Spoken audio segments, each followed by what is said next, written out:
একটু আগে মিষ্টি কুমড়াটা ডিমোল্ডিং করেছি খুব সাকসেসফুলি। এখন দেখা যাক এটা করতে পারি কিনা। ওখান থেকে সরো সরো।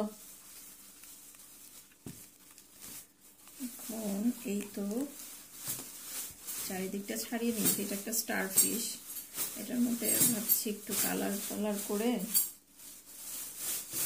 ক্যান্ডেল বানাবো।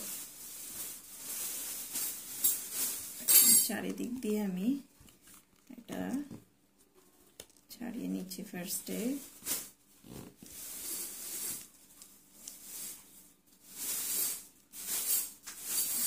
এটাও ফার্স্টে যখন করেছিলাম তখন টুস করে ভেঙে গিয়েছিল।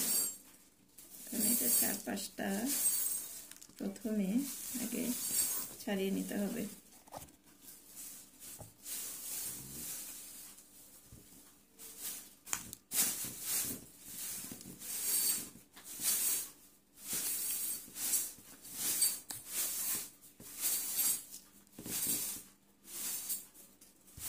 ভালো করে ছাড়িয়ে নিলাম।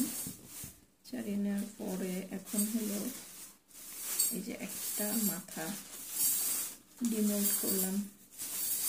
এখন আরেকটা মাথার এই কর্নারটাকে চাপ দিয়ে ডিমোল্ড করতে হবে, তাহলে ভালো হবে। ইয়েস, এগুলো কিন্তু আমার বেশিক্ষণ টাইম লাগেনি, মাত্র কি বললাম 10 মিনিট হয়েছে। 10 মিনিট পরে আমি এগুলো মোল্ড আউট করার জন্য বসে গেছি।